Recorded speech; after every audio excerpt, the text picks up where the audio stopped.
산상수훈으로 잘 알려진 마태복음 5장부터 7장까지의 말씀 그 끝 부분에 보면 예수님이 결론처럼 말씀하시면서 우리에게 보여주신 한 가지 비유가 있었습니다. 그것은 모래 위에 세워진 집과 반석 위에 세워진 이 두 집을 이야기하면서 비바람이 불고 홍수가 나는 날 이 두 집의 차이는 확연했다고 말씀을 하십니다. 왜냐하면 한 집은 흔적조차 없이 사라졌고 한 집은 비바람이 불고 폭풍우가 불어왔지만 하나 상한 것 없이 멀쩡하게 그 자리를 지키고 있었기 때문이었습니다.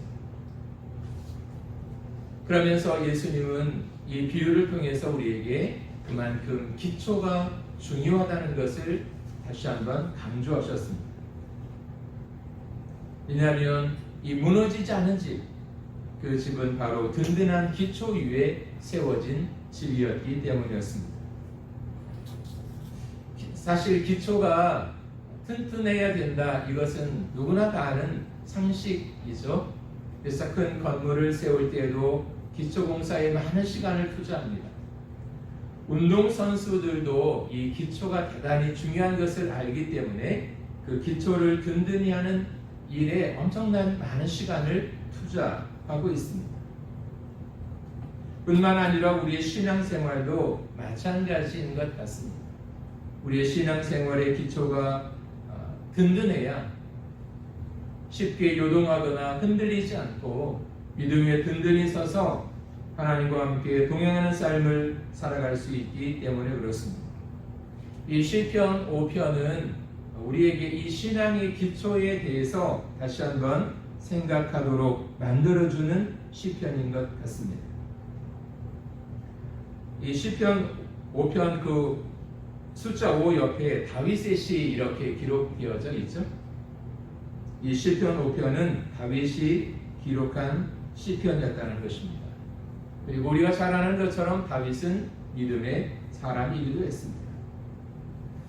이 다윗의 믿음이 얼마나 좋았으면 하나님께서 다윗을 바라보시면서 그는 정말 내 마음에 꼭 맞는 사람이었다, 그렇게 다윗의 믿음에 대해서 하나님께서 인정을 해주셨습니다.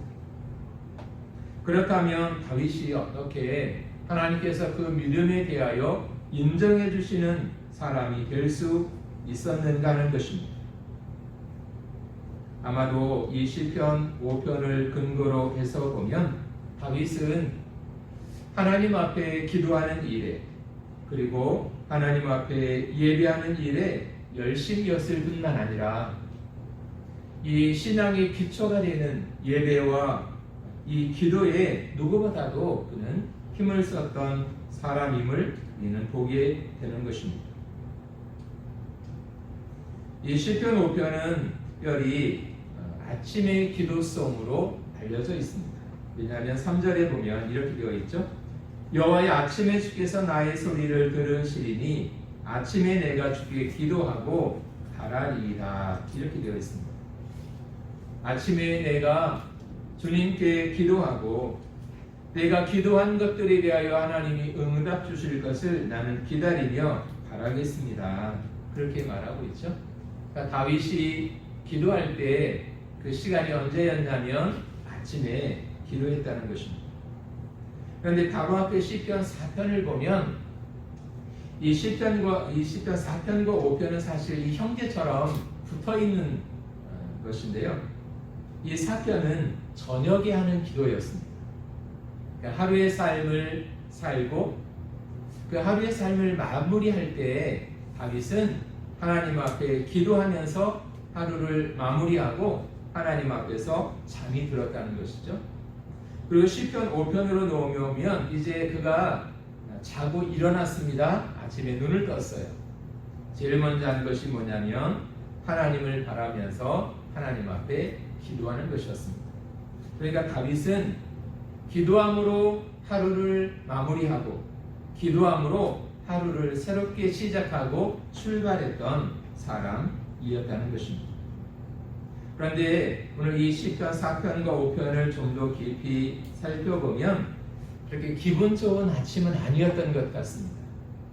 왜냐하면 바로 앞에 4편에 보면 그가 하나님 앞에 기도할 때 굉장히 복잡한 심정을 가지고 굉장히 힘들고 어려운 마음을 가지고 하나님 앞에 기도하고 있었기 때문이었습니다. 다윗을 시기하고 대적하는 어떤 사람들의 도전이 있었고 그 사람들로 인해서 다윗이 굉장히 많이 힘들어하고 있었다는 것입니다. 그래서 이 시편 5편에서 말하는 이 아침도 기분 좋은 아침이 아니라 참 마음이 힘들고 불편한 아침이었지 않았나 그런 생각을 해봅니다. 그리고 편안하게 잠을 잘 수 없으니까 아침에 일찍 눈이 떠졌던 것 같아요. 그러니까 자기가 일어나고 싶어서 일어난 것이 아니라 그 마음이 힘드니까 잠을 자는데 깊이 못 자는 거예요. 그래서 일찍 눈이 떠졌고 그랬을 때 다윗은 그런 마음 그대로를 가지고 하나님 앞에 나가 하나님을 찾고 하나님 앞에 기도하고 있었던 것이죠. 왜냐하면 그렇게 하는 것만이 다윗이 살 수 있는 길이었기 때문이었습니다. 다윗이 잠을 자지 못하고 뒤척일 수밖에 없는 그런 마음의 고통과 아픔, 근심과 염려가 있었기 때문에 그는 아침에 눈을 떴을 때 먼저 하나님을 찾고 하나님 앞에 기도함으로 그런 자신에게 하나님이 은혜 베풀어 주시기를, 그런 마음을 하나님이 위로해 주시기를, 그런 자신을 하나님이 도와주시기를 위해서 기도했고 결국에는 그가 하나님을 만났다는 것입니다. 그리고 아침마다 기도할 때 위로해 주시고 용기를 주시는 그 하나님으로 인해서 그는 다시 일어설 수 있었고 세상을 향해 달려나갈 수 있었다고 하는 것입니다. 그런 하나님은 다윗에게 은혜를 주셨을 뿐만 아니라 지금도 동일하게 하나님을 찾고 하나님을 구하는 기도의 사람들에게 응답해 주시고 그들에게 좋은 것을 주시는 하나님이심을 우리에게 보여주고 있는 것 같습니다. 교통사고로 인해서 6년 동안 이렇게 의식을 잃고 식물 인간처럼 병원에 누워있던 한 가장이 있었습니다. 그리고 이 사람에게는 4살 된 딸과 생후 45일 된 또 한 명의 딸이 있었습니다. 이런 정말 눈물겨운 이 사정을 앞에 두고 그 부인은 한동안 쉬었던 교회를 다시 나가기 시작을 했고 의식을 찾지 못하는 남편을 위해서 기도하기 시작을 했습니다. 그래서 결과가 좋았으면 그래도 좀 마음이 위로가 됐을 텐데 전혀 어떤 차도도 보이지 않았습니다. 거기에 더해서 의사들은 더 이상 기대할 만한 게 없다고 이야기했습니다. 뿐만 아니라 식구들을 비롯해서 주변 사람들도 점점 외면하기 시작을 했습니다. 생활이 힘들어지니까 그 아이를 다 키울 수가 없어서 친정 엄마가 이 2딸을 맡아 키우게 되었습니다. 이 안에는 모든 희망이 그 신락 같았던 희망마저도 다 사그러지는 것처럼 느껴졌습니다. 그렇게 하루 이틀 세월이 가고 6년이라는 세월이 지났습니다. 그런데 6년이 지난 어느 날 그 침대에 누워있던 이 남편이 그 입술에서 가느다란 소리로 이런 말이 터져나왔다고 합니다. 아니 내가 지금 왜 여기 누워있지? 그동안 6년 동안 의식을 찾지 못하고 식물인간 상태가 돼서 누워있던 이 사람의 입에서 갑자기 내가 왜 여기 누워있지? 이 말이 튀어나왔다는 것입니다. 그것은 이 남편이 죽지 않고 살아났다고 하는 정말 기막힌 소리였던 것입니다. 그런 일이 일어난 것이 1994년 9월 10일 오후 3시쯤이었다고 합니다. 이 일은 전주에 있는 예수병원에서 일어났던 일이었는데요. 그 담당 의사가 이런 말을 했습니다.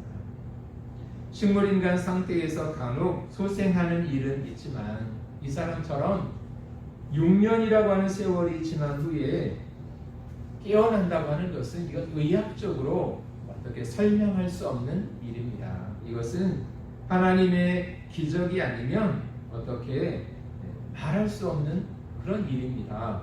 그렇게 이야기를 했다고 합니다. 그런데 이 사람이 누워있던 그 병실 벽에 이사야서 41장 10절 말씀이 액자처럼 걸려 있었는데요. 두려워 말라 내가 너와 함께함이라 라고 하는 말씀이었습니다. 아무것도 의지할 것 없는 정말 지푸라기라도 잡는 심정으로 이 아내가 이사야서 41장 10절의 말씀을 마음에 두고 하나님이 도와주시기를, 하나님이 살려주시기를 그렇게 안타까운 마음으로 기도할 때 아마도 그 기도의 음성이 하나님에게 들려졌던 것 같습니다. 그리고 하나님이 드디어 기적을 행하셔서 누워있던 이 남편을 일으켜 주셨던 것입니다. 분명 오늘도 하나님은 하나님을 찾고 마음을 다해서 하나님을 구하고 하나님 앞에 기도하는 사람들의 그 기도를 외면하지 않으시고 그 기도에 응답하시는 좋으신 하나님이심을 우리는 믿어야 할 것입니다. 다윗은 자기가 겪는 여러 가지 고통과 아픔과 힘든 그 많은 일들을 두고 밤에 잠도 제대로 잘 수 없는 그런 마음의 짐을 지고 살아가는 상황이었지만 그럼에도 그가 하나님을 향한 기도만큼은 포기하지 않았다는 것입니다. 결국 하나님은 그런 다윗의 믿음과 기도를 보시고 다윗의 삶을 회복시켜 주시고 그를 일으켜 주시고 그 마음의 평안과 기쁨을 더해 주시는 은혜를 부어 주셨던 것입니다.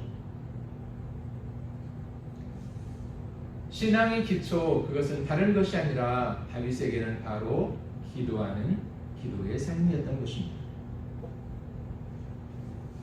두 번째로 오늘 이 시편 5편을 보면서 우리가 하나님의 은혜를 모르면 우리는 결코 행복하게 살 수 없다는 것을 생각하게 되는 것 같습니다. 신앙생활하면서 자주 사용하는 그런 단어들이 있잖아요. 그런 단어 가운데 하나가 이 은혜라는 말이 아닐까 싶습니다. 은혜 받아야 됩니다. 은혜가 있어야 됩니다. 은혜가 없어졌습니다. 은혜가 충만합니다. 이런 말들을 우리가 쓰잖아요. 그런 말들을 가만히 생각을 해보면 그러니까 은혜가 충만해야 신앙생활도 잘할 수 있고 은혜가 충만해야 우리의 일상의 삶에서도 기쁨과 감사함으로 또 주어진 일에 힘있게 살아갈 수 있다는 이야기잖아요. 또 은혜 받아야 우리가 하나님 앞에서 경건되고 진실하고 능력 있는 그리스도인으로 살아갈 수 있게 되어지는 것입니다.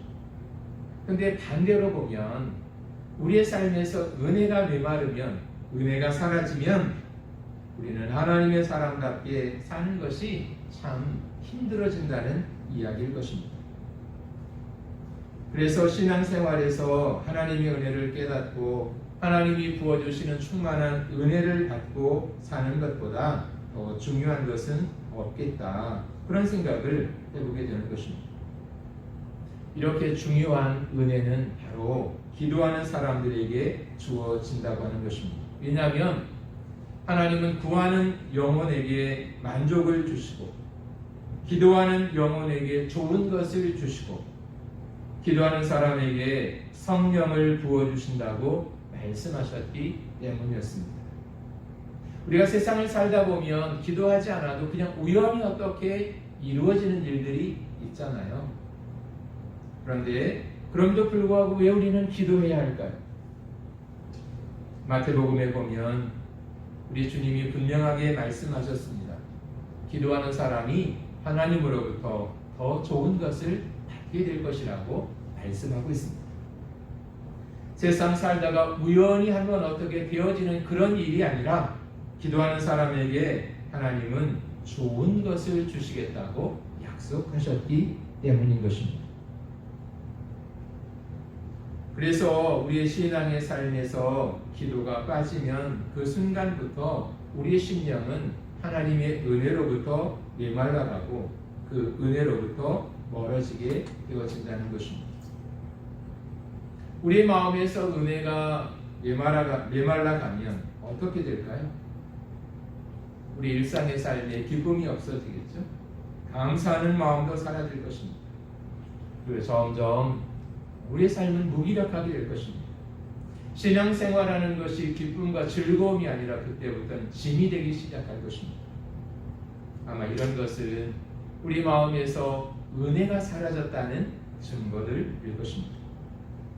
그러나 기도가 살아있는 사람들을 보십시오. 그들은 언제나 심령으로부터 넘쳐나는 그런 힘이 있게 되는 것을 볼 수 있습니다.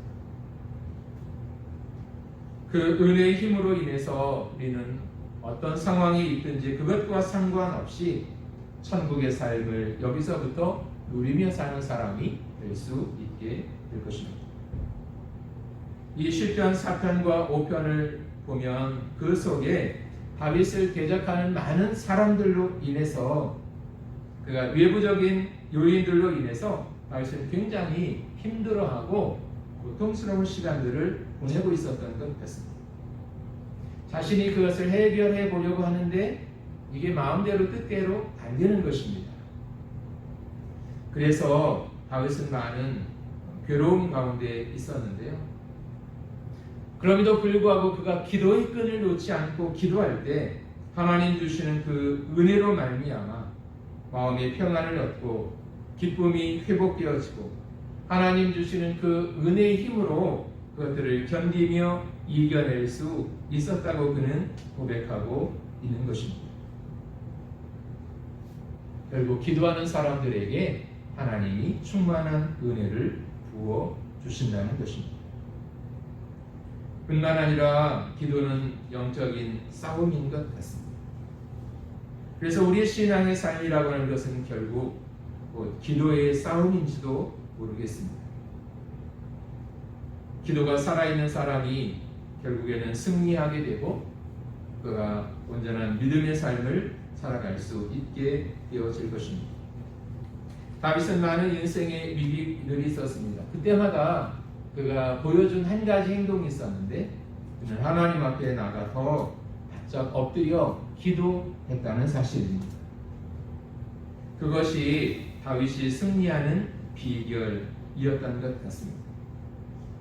그가 특별히 다른 사람들보다 전쟁에 능한 실력이 있고 다른 사람들이 갖지 못한 어떤 특별한 비결이 있어서 그 삶에서 승리한 것이 아니라 삶의 고난을 만날 때마다 힘든 일을 만날 때마다 마음이 무너지는 일들을 경험할 때마다 그는 먼저 하나님 앞에 달려가 하나님 앞에 기도했다고 하는 것입니다.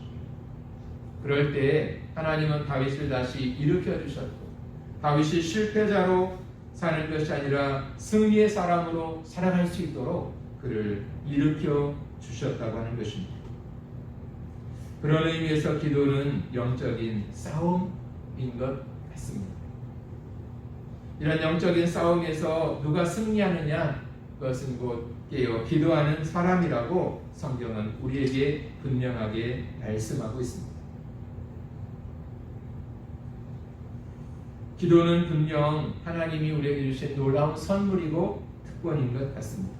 왜냐하면 하나님의 자녀들만이 하나님 앞에 기도할 자격이 있기 때문에 그렇습니다. 그런데 의외로 많은 그리스도인들이 이 하나님의 놀라운 선물과 특권을 받았음에도 불구하고 그 포장조차도 풀려고 하지 않는 그리고 그대로 그냥 옛날처럼 살려고 하는 사람들이 너무 많다는 사실입니다. 그래서 이 기도의 특권을 제대로 사용하지도 누려보지도 못하고 그렇게 힘없이 살아가는 그리스도인들이 많이 있다는 사실입니다. 그래서 참 그리스도인은 기도하는 사람인 것입니다. 기도는 우리가 하나님의 자녀인 것을 나타내주는 증표와 같은 거라고 말할 수 있을 것입니다. 그래서 우리는 기도를 배워야 되고 기도를 해야 한다는 것입니다. 오늘 저와 여러분들이 다윗처럼 날마다 기도로 하나님을 만나고 기도로 하나님과 동행하는 믿음의 사람들이 되어졌으면 좋겠습니다. 우리가 하나님을 신뢰하고 끝까지 인내하며 기도할 때 분명 그 사람의 삶에 하나님의 능력이 나타나게 될 것입니다. 그래서 일이 안 될 때나 잘 될 때나 슬플 때나 기쁠 때나 아니면 건강할 때나 아플 때나 어떤 때이든지 우리는 기도로 하나님 앞에 나가는 것을 배워야 할 것입니다. 그리고 기도로 하나님을 우리가 기도하면 하나님께서 움직이기 시작한다는 사실입니다. 그래서 우리도 다윗처럼 우리의 삶이 기도의 능력을 경험하는 그런 하루하루가 되어지기를 원하는 것입니다. 특별히 다윗처럼 아침마다 주님을 향해서 마음을 여는 그런 기도가 저와 여러분의 생활 속에 있기를 원합니다. 기도로 하루를 시작하고 기도로 하루의 문을 닫는 것이 저와 여러분의 기도 생활이었으면 좋겠습니다. 한 그리스도인이 이런 고백의 글을 남겼습니다. 나는 매일 아침마다 나의 일과를 위해 기도합니다. 하루의 계획을 세우고 이것을 위해서 하나하나 하나님 앞에 기도를 합니다. 그리고 만난 사람들을 위해서도 기도합니다. 내가 그들을 향해 마음을 열고 그들에게 어떤 도움을 줄 수 있는가를 위해서 간구합니다. 이렇게 하루의 일과를 하나님께 맡기고 나면 순간순간이 의미로 가득 차 있고 어떤 일, 어떤 얼굴을 대하든지 내 마음에 기쁨이 솟아납니다. 이런 고백을 했습니다. 오늘 저와 여러분 어떠십니까? 하루의 삶을 시작할 때 기도로 하루를 시작하고 계십니까? 저는 이 시편 5편은 다윗이 아침마다 하나님 앞에 기도했다라고 하는 이 말씀을 통해서 우리에게 이런 도전을 하고 있는 것 같습니다.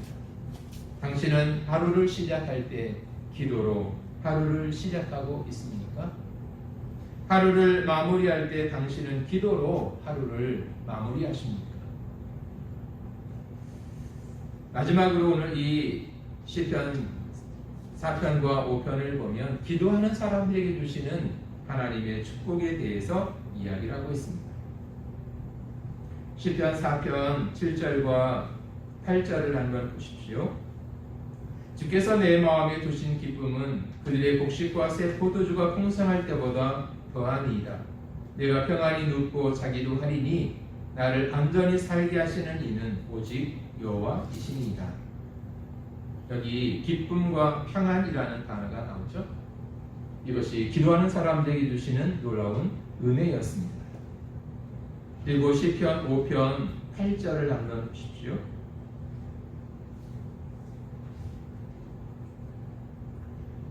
여호와여 나의 원수들로 말미암아 주의 의로 나를 인도하시고 주의 길을 내 목전에서 걷게 하소서. 여기 나를 인도하시고 이렇게 되어 있습니다.